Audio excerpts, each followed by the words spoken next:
We are in Cannes for stage 5 of the Longines Global Champions Tour, and we are getting ready for tonight's massive LGCT Grand Prix. We are in the French Riviera, known as the jewel of this region, and we are hopefully looking forward to some magical show jumping come the end of the night. Thank you for joining us here in Cannes for the 5th stage of the season, and what better way to start this stage than with a man who has been incredibly successful here in Cannes in the past. Michael van der Vleuten joins us in the studio to open up the show.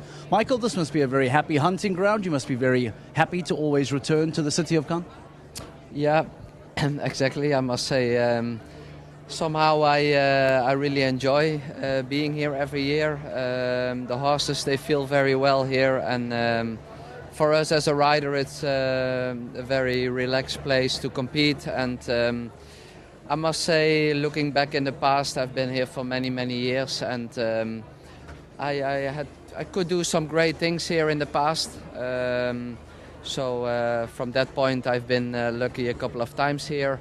And yeah, let's see what the Grand Prix brings later on. I think luck had nothing to do with it, but let's talk about what is needed to be successful here. You are right, you've had some wonderful memories here in the past. As someone that has been successful here, what would your description be of what is necessary to succeed here? It can be a very tricky, very difficult place to win at. So what is needed in Cannes to become successful? Yeah, I think first of all, it's always some fantastic riders and horses at the Longines Global Champions Tour events.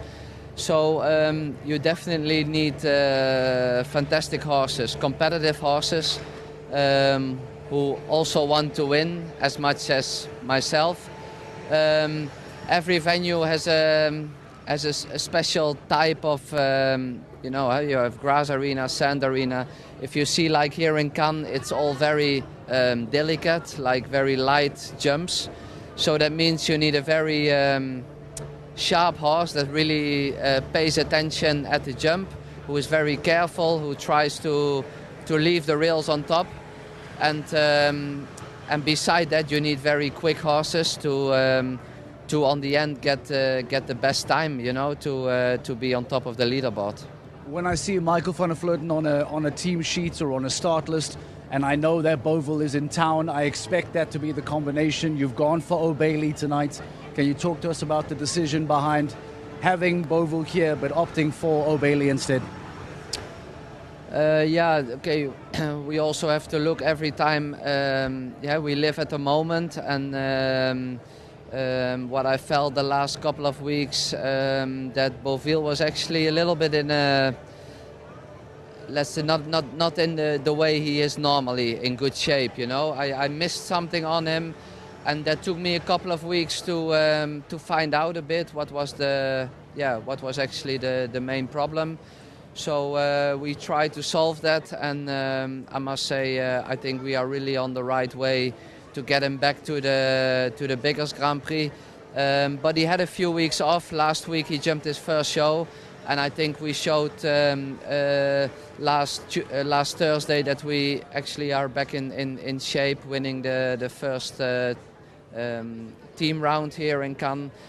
So, but for me it was a little bit too early to bring him back for the Grand Prix tonight. So that was actually the reason why this show I choose for O'Bailey. Well, you've had success here in the past, maybe more success tonight, so best of luck, and we'll keep a seat open for you. All right, thank you very much. Michael van der Vleuten, hopefully looking to try and find more success here in Cannes yet again. He has taken the decision to ride O'Bailey. Will he go on to replicate former results? We'll have to wait and see. Before we continue with any more Cannes conversation, let's take a moment to reflect on what brought us to this point. Let's remind you as to what took place at the Longines Global Champions Tour Grand Prix of Madrid. Welcome to the Spanish capital, Madrid. Hans-Dieter Dreyer and his horse. Now to the double, pops the first putt, rolls it, gets away with it.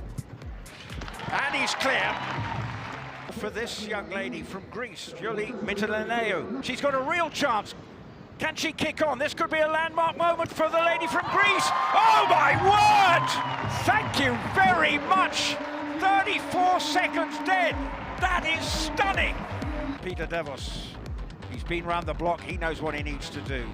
Can he make up the time to this fence over it? Looks a little down, and he's going wide. I don't think he's going to do it. No, he's not. because he's coming to the final fence. And Peter Devos has put in a good round, but not a quick enough round. Marco Kutscher stands between her and victory. Looking to get back to the winner's rostrum on top again. Now, 34 seconds to beat. Spot on. I don't think he's going to do it. Coming to the final fence. Is he going to do it? No! What a surprise winner here in Madrid. But a big moment. Marco Kutscher couldn't match the time. I mean, I really just did all I could do. Like I said earlier, I'm trying to push the limit a bit and get a bit quicker myself. It paid off today, and he was incredible. I mean, we had a couple rubs in the jump off, and I suppose that's what it's all about. They stayed up, and yeah, it's my first 5-star win, and to do it here in Madrid with this crowd, it's unbelievable.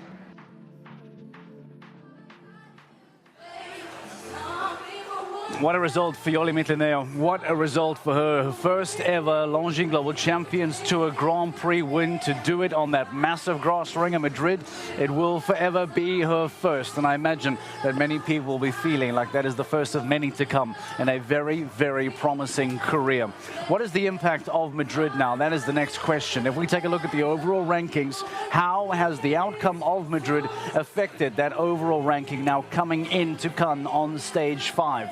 Gilles Thomas, the new championship leader, is not present here in Cannes, but Edwina Thops-Alexander in second is present and has qualified. Dennis Lynch, third, is in Cannes and has qualified. So what a golden opportunity for Thops-Alexander and for Lynch to make up some massive championship ground and arguably become the new Longines Global Champions Tour leaders by the end of the night. I remind you as well that Edwina Thops-Alexander, a 2-time overall season winner, is looking to try and win a 3rd title to level that feat of Ben Mayer. She won back in 2011, she won back in 2012, and she has been waiting for a long, long time to finally get her hands on a 3rd season win on the Longines Global Champions Tour. We took some time to meet up with the Australian and get the thoughts of Edwina Thops-Alexander ahead of tonight's Grand Prix.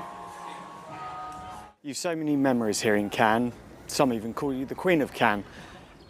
What is it about this place that makes it so special? Is it the atmosphere? Is it the lights? What is it for you that makes it so amazing?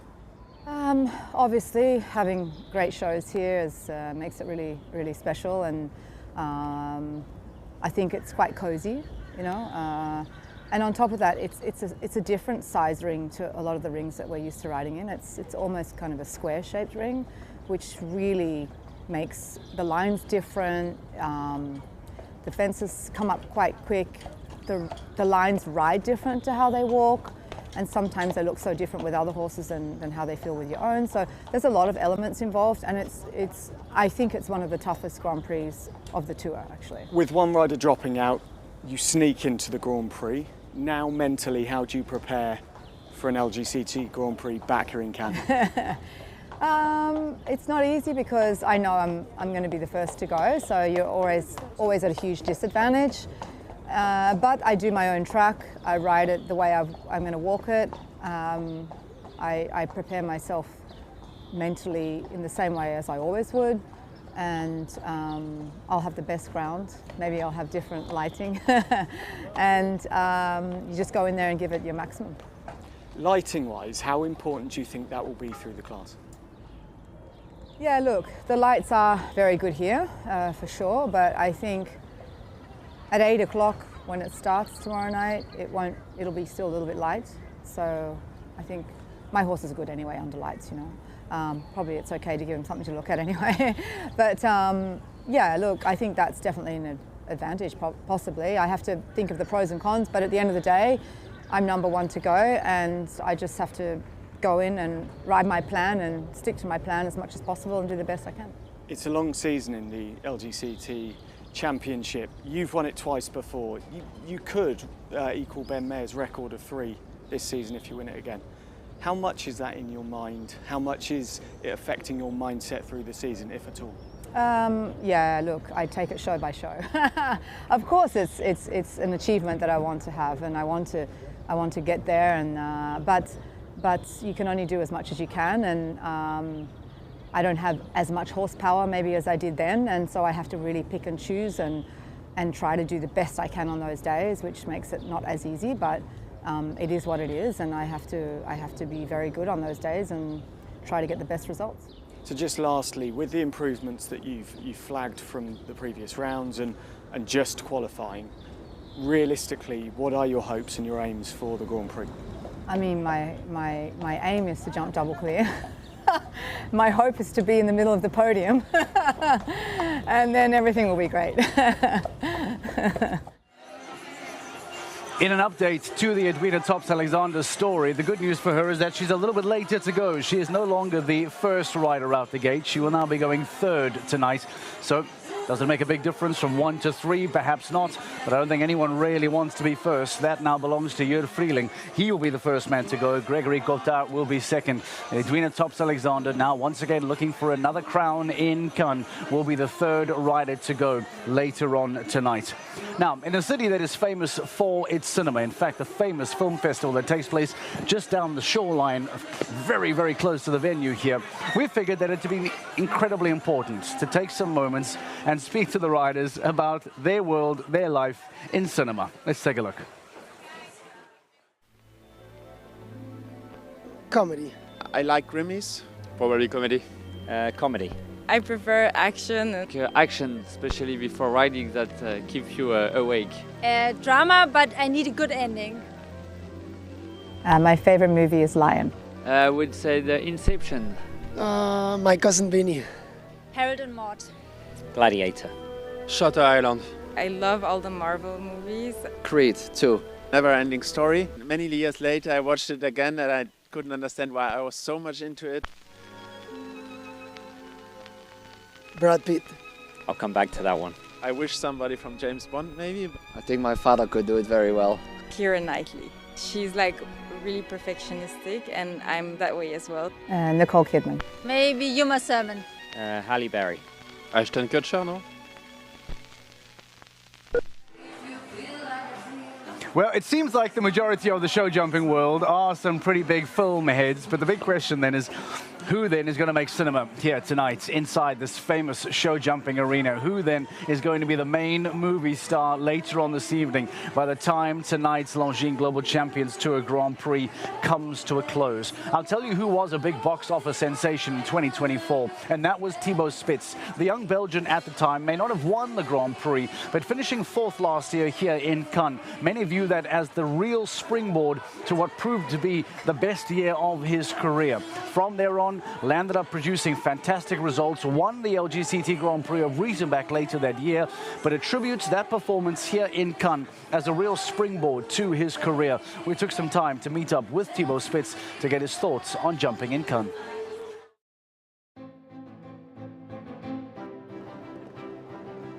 Aiming for a double clear. Thibaut Spitz, an impress K, 43.23 seconds. Double clear, he is his first ever double clear in the Longines Global Champions Tour Grand Prix. Cannes last year, of course, was for me a very good experience, very nice memory. I think, of course, like my horse Impress was already jumping good throughout the year. I think Cannes was the first time it jumped a Grand Prix. So it was also for him like his first big step up, and then to be fourth here last year was yeah, something I didn't expect, and a start of many beautiful things for me. 2024 has been my greatest year, my best year so far, and has really put me up on the big scene. Okay, now. Obviously, I'm very lucky to have Impress and to have some other nice horses, because as we all know, like without them, that's not possible. But I think just for me, 24 has been like a very important year, and it's been like a real step up for me. GCL of Cannes was a very challenging one. Yeah, very big jumping, difficult lines, technical. But I was happy with how Impress felt. When I started him this season, I felt a bit like I lost a little bit of rhythm with him. I felt a bit how I had to ride him in the course, and then try to change a bit with the setups and all. But now I actually start to have the feeling again that I want to have. and how we felt last year, and I'm sure we're able to deliver clear rounds. So yeah, why not? Then obviously it's also possible to win ones if the luck's by our side. There's so many riders in the Global Champions Tour that have been my heroes growing up, and then of course, like if you're struggling with something, you're here, you could as well just ask them something or what they think of something. For me, in Belgium, of course, Peter, Niels and Gilles are guys that I'm very close with, and I think anyways in Belgium everyone is very close, has like a very good team spirit. But of course also here, just to see the guys like Christian Koekoek and so many others training, it's very interesting. And every time you're at the Global, when you have some time, always try to focus a bit on how they do it and how they handle things. I think it's very interesting to see, and you could as well just try to learn from them.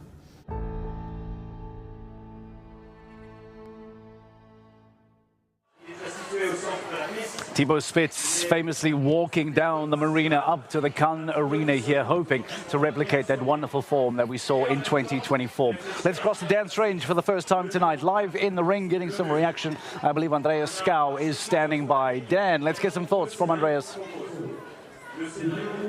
Yeah, thanks, Mark. Andreas, first of all, you've walked the course. What are your initial reactions to it? No, it's definitely big jumping again today. And again, Juliano built a track with a lot of funny angles where he's going to change the balance a lot from the horses. So I think we're going to see a little bit unexpected falls again today, like in the qualifier. You went clear, you jumped fourth in Shanghai and were the first to go clear there. Here we're by fence 2, and we're just going to talk about one of those awkward talks. So walk with me, Andreas. We're over 2 here, big oxer. Then you've got to come back on yourself to 3. Let's walk the angle you'll take. Yeah, I'm going to walk it like 1-2 is a nice steady 7, and then 2-3 is one of the places where we for sure can save time. You know, my horse is a big one, he's a slow one, so this is one of the places I'm for sure going to turn up rather tight. And this guy built a very tough track for us. So, and then afterwards, if I give him a little bit of room here, it's going to be a nice 7 for me towards the wall coming up as number 4. FACR there just having a word and looking at the course himself. And then this vertical. This will be jumped in the jump off as well. That's why the 15's there. You said it's a big course. Yeah. Are you confident? I'm very confident. As you know, Napoli is a very scopy horse. Every Grand Prix, I hope that they build it big, because normally that will give for sure more mistakes. I know my horse, on the right day, he can jump any track in the world. So I hope for big jumps, yes. Andreas, so much thanks for your time. Good luck to you in Napoli in the first round here, in the round here in Cannes, the LGCT. Mark, great to hear from Andreas. Back to you. All right, thank you very much, Dan Strange. And he's right, Napoli has the ability to deal with most courses around the world. Funny to see Uliano Vizzani, the course designer, bump into you two and have a bit of a chuckle with Andreas Skau. How big of a role is Uliano Vizzani going to play tonight? Are we going to be talking about the course come the end of the evening? Where are those faults going to lie? And where are the biggest challenges for the riders going to be? I'll tell you a challenge for the riders that has nothing to do with Uliano Vizzani at all, and that is the floodlights. Now, many shows around the world, of course, take place either indoor or outside under floodlights. It is nothing new, but it can certainly provide challenges to younger riders in particular, and to perhaps less experienced horses as well. Jumping under the floodlights, how big of an impact does it have? Let's take a look. Cannes by night is a city of red carpets and spotlights. But for show jumpers, it's floodlights that bring the drama. The arena comes alive after dark, and not every horse is ready.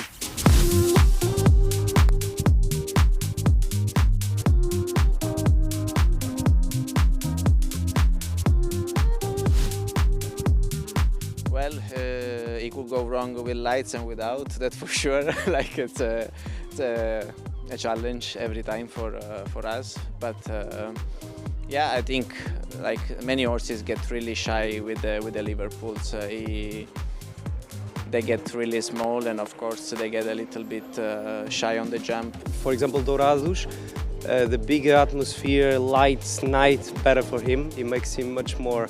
He sharpens himself a little bit up, which is good. And like for Cooper, for example, I'm still, if I had to decide, I'd prefer to jump during the day because he's younger. But for sure, for some horses, for Dourados, for example, he makes him shine.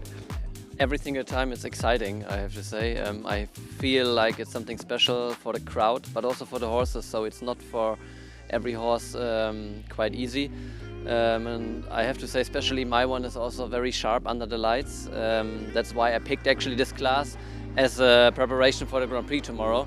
I thought if she jumps tonight already under the light, she's a little bit more used to it for tomorrow, and hopefully it was a good idea.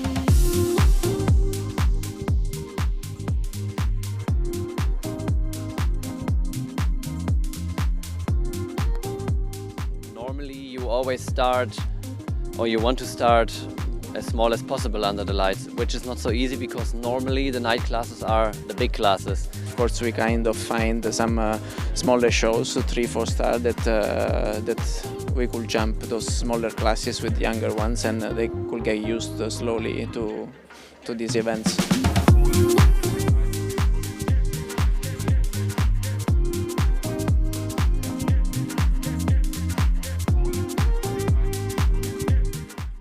There is shadows, and sometimes more during the day when the sun changes, we have shadows, and for some horses they looked a little bit and they think it's almost a ground line if you have a shadow before the fence or after the fence.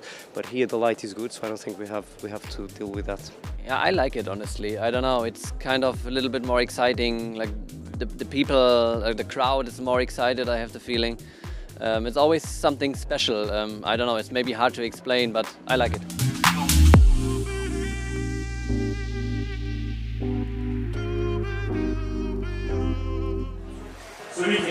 I really like that comment from Christian Kukuc, that riding under the lights just gives it a slightly different feel, a slightly different environment, something a little extra special about jumping under lights. And that is exactly the atmosphere that Cannes is going to deliver here tonight. Get some more thoughts and some reaction from the riders. Once again, back to Dan Strange. I believe he's standing by with Christian Ullmann. An untouched LB will be the combination today. Dan, let's hear from Christian.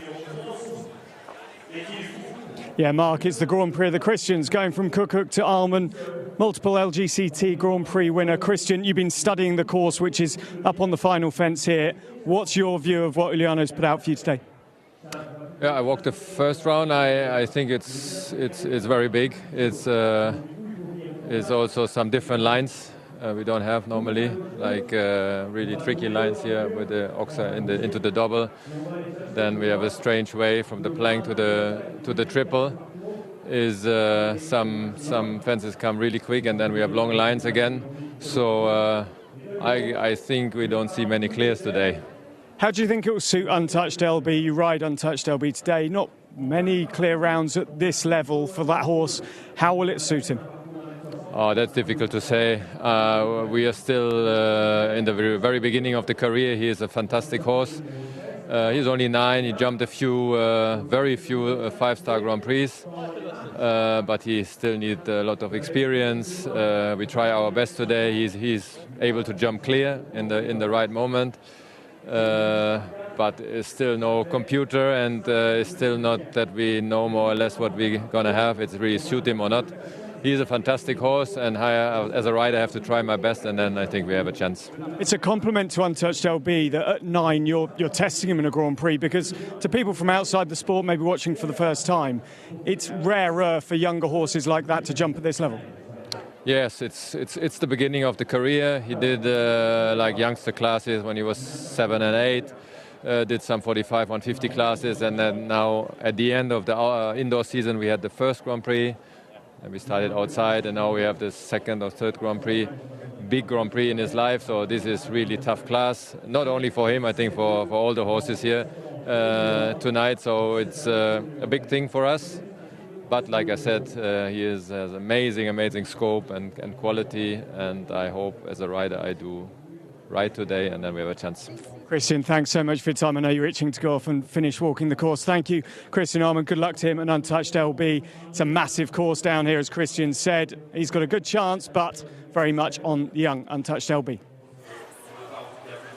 All right, Dan Strange, thank you very much. Christian Ullmann, thank you very much. 23rd out the gate today. He'll be quite early to go right after that break. I remind you that takes place after the 20th rider. The 40 best riders in Cannes this weekend, all competing for tonight's major prize. That need I remind you as well, when we talk about total prize money here today, 500,000 euros available tonight in the Longines Global Champions Tour Grand Prix of Cannes. 500,000 euros up for grabs. Let's look ahead as to what comes throughout the rest of the season. We now enter a really crazy, busy summer period, whereas from now over the next couple of weeks, shows will come thick and fast. We wrap up here in Cannes. In just a couple days' time, we stay on the French Riviera. We go off to Ramatuelle Saint-Tropez for the next stage.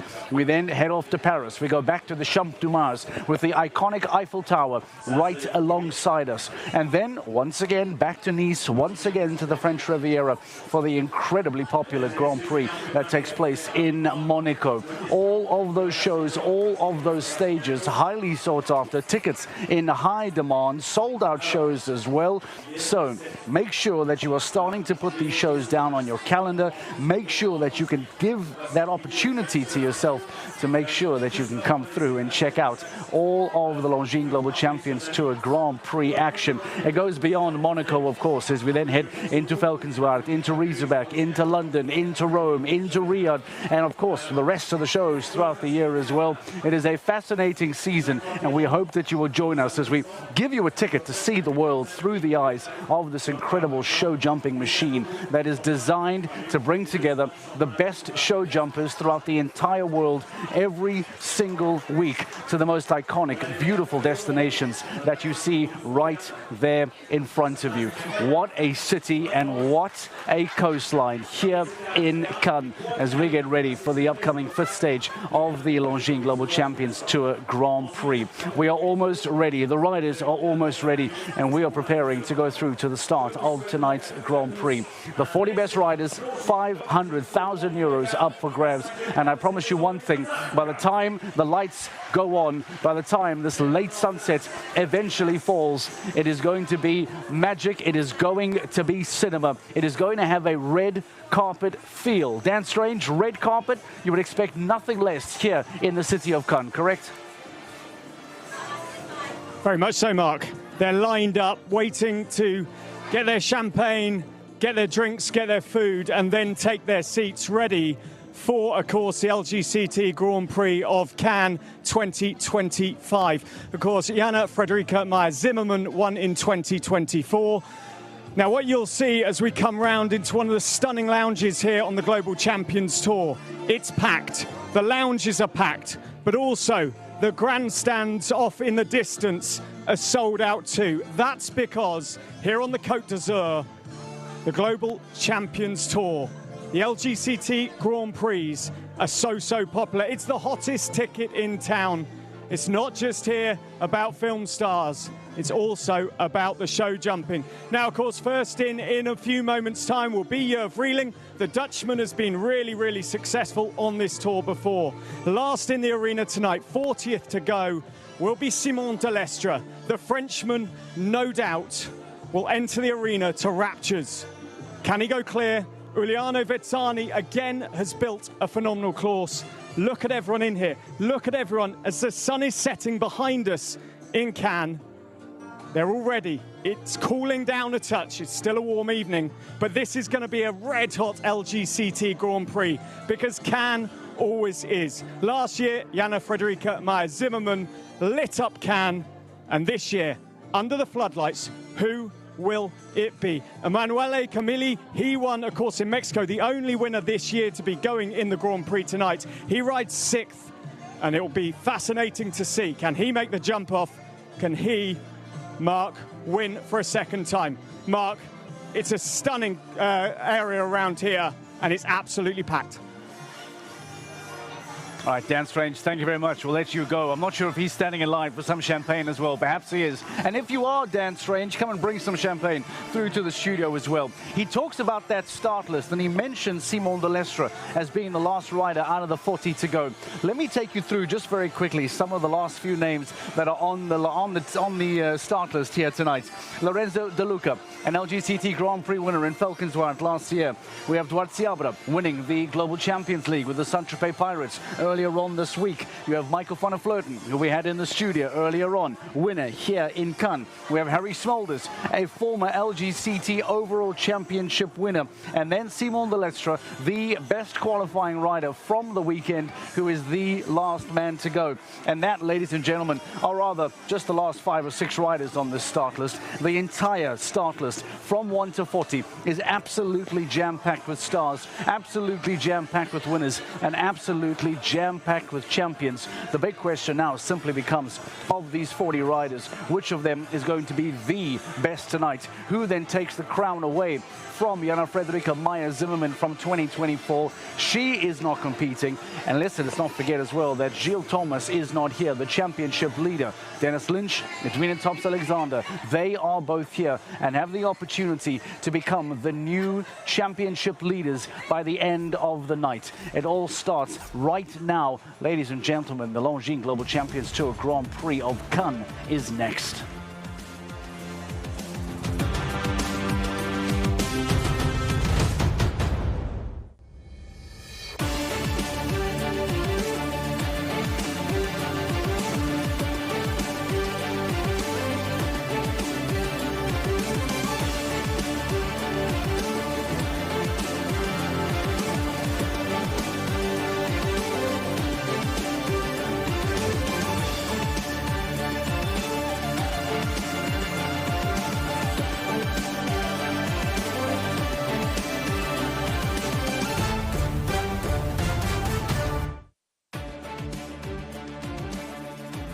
It is simply very special to welcome you, everybody, to the Longines Global Champions Tour Leg 5, the City of Stars. Cannes is this wonderful location on the French Riviera.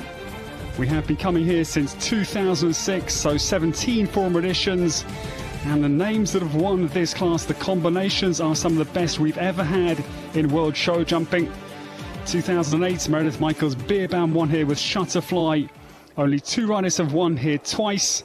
And Adrina Tops Alexander, she will start tonight, having won 2010 and 2011 with the same horse, Ito de Chateau. Scott Brash won it as well in 2014 with Hello Sanctos and 2016 with Hello Forever. So the names are incredible that have claimed this Grand Prix. Marcus Enning won it in 2013 with Plot Blue. So you take my point as the quality of the combinations that have lifted the Grand Prix trophy. Delighted to welcome you to the Longines Global Champions Tour Grand Prix of Cannes, presented by La Vie de Cannes this evening.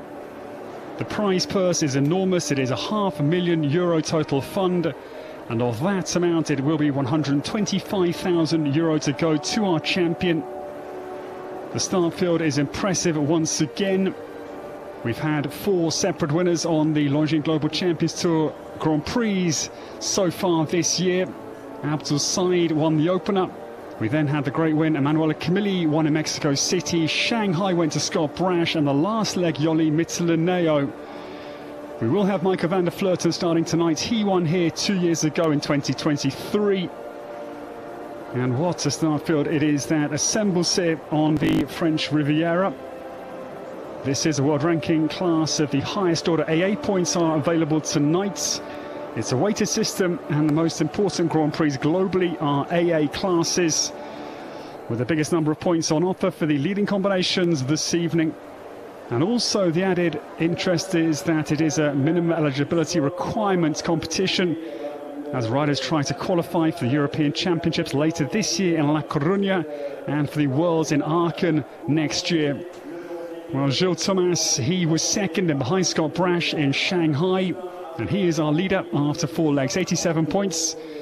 Adrina Tops Alexander, she's had a very strong start to her new year. The double champion here will start a little bit later. And Max Kuhner, he was a season champion last year. He's got some work to do, but he will certainly operate tonight. He is 11th as things stand. And Christian Kukuk, he'll be chasing tonight with Just Be Gentle. What a start field it is that assembles here on the Côte d'Azur.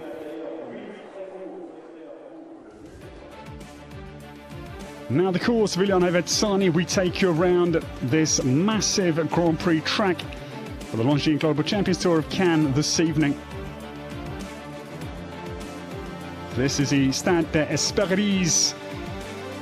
And they'll travel at 375 meters per minute. The max height 160 that Uliano can utilize. It is the Prague Playoffs vertical fence 153 tall down then on 7 strides to the Longines Global Champions Tour Oxa 150 square. It's a sharp right-hander into the first max height vertical. Multicolored it is at 3. And then it's 8 strides and outside line down to this enormous wall. 160 is its height. Cut out sides laterally to distract the horses potentially. This is a huge line, 5 the Oxa, 155 by 160, and then quite a holding 4 strides it will walk. Down to the first of the 2 combinations tonight, the double. The Seahorses and Waves is at 6 A and B, 160 is the vertical entering. It then wheels 820. 1 stride down to a very imposing Oxa 6B, 155 to 160 is its width. That is the first of the combinations. There's then looming an enormous Oxa around this corner, the Feathers. 155 tall, 160 wide is fence number 7. It's lilac, purple and black. It's very airy and feeling, and then it will be a cut right-hander down to this enormous plank. A red plank on top. The Cannes film fence is 160 tall. They then swing into this Longines treble combination. 153 tall, a little concession on height, but it's wide in 160. It's with 2 strides on 11 meters and 30 down to this enormous Oxa. Same strides again, but it's very, very airy. And then 1 stride on 8 meters and 10 down to this exiting vertical. 9C is 160. Max height out of a big, demanding scope line. The GC Oxa is imposing. It's airy again. It's 10. 155 by 160. And then they turn into this black-red vertical, again max height. As they start to think towards home, there's still 2 fences outstanding. 12 is again maximum, 160, the orange-black vertical. That will then lead them down on 5 strides into the violet spirals Oxa. 155 by 160 is the last fence's dimensionality. This man's built some very big courses this week. GCL Round 2, the qualifier for this Grand Prix, was a fearsome test from Uliano. The master craftsman has set a fascinating challenge. We take you around the start list, and it is your really Howard du Chapeau will be the trailblazer. Gregory Cottard has got Coquin Duval, who won the Bordeaux Grand Prix 2 years ago. And Edwina Tops Alexander 6th in Shanghai, starting early, the double champion. Julie Paillard's never won this Grand Prix. That's an anomaly. The one number 12 will start at 12 with Donatello Dorje. And Sienna Charles, she makes her Longines Global Champions Tour Grand Prix debut this evening with Chawton. Andreas Sko has got Napoli Van Het and Neda Rasentov. They were 4th in Shanghai, coming middle of the pack. And Ben Mayer is the world number 2. He brings the outstanding points break. Bodie to battle for Great Britain, number 30. Doronis II was 9th here last year with Duarte Seabra, and he'll be followed by the Olympic champion from Paris, Harry Charles. That pair won the Longines Global Champions Tour Grand Prix in London last year. Sherlock, Harry Charles has got the advantage of having a late draw this evening. The grandstand is, of course, full to the gunnels as we anticipate a very exciting 2.5 hours or so of world-class horse sports. It is very special to welcome you to this Grand Prix. And I can tell you that after the 17 former editions we've enjoyed here in Cannes, 9 nations have won this Grand Prix. Germany are the most successful nation. They have won 4 times. 5 nations have won twice. Great Britain with Scott Brash's double, Australia with Edwina Tops Alexander's double, Belgium and France. And otherwise it was the inaugural win for Austria's Thomas Fruman and the Sixth Sense. Spain won with Sergio Alvarez Moya in 2017. And Sweden, in the great hands of Peter Fredriksson, won here in 2018.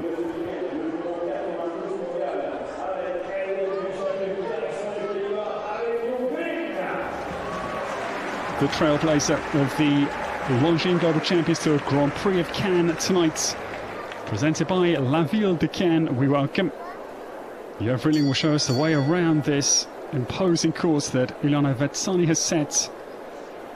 Uliano's co-assistant is Cedric Longines, the Frenchman, and Marco Latini is the other assistant designer. This is Jörg's third Longines Global Champions Tour Grand Prix this season.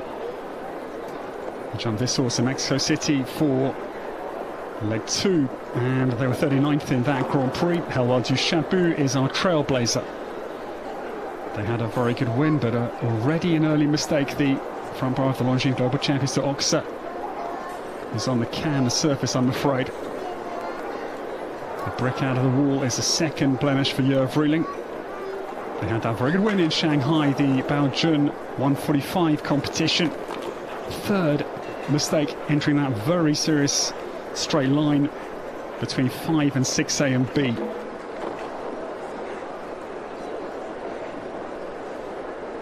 Jörg Vrilling has another one down, and he decides that enough is quite enough, understandably. The hand goes up to signal to our grand jury president this evening, that is Maurice Caillot, the French judge, that he will retire Helwal du Chabout out on the course.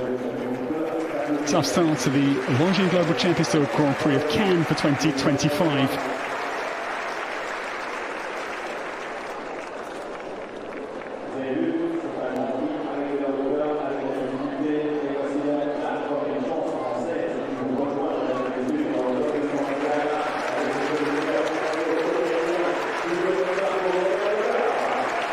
Jörg Vrilling's had a very good week with us. He won the Prix Baron de Rothschild yesterday, the two-phase competition, and he was second this evening in the Prix des Alpes-Maritimes, the département we are situated in here in Cannes. There will be no jump off for Jörg Vrilling. I'm afraid fences going down means that he will play no part in the upcoming second round later on tonight. Gregory Cotard is now in the ring. After this, in fact, Edwina Tops-Alexander, a former winner here in Cannes, looking to try and take over the LGCT Championship lead. If you want to watch the rest of what takes place here tonight, make sure you sign up for a GCTV Live Pass and come join us for the LGCT Grand Prix of Cannes.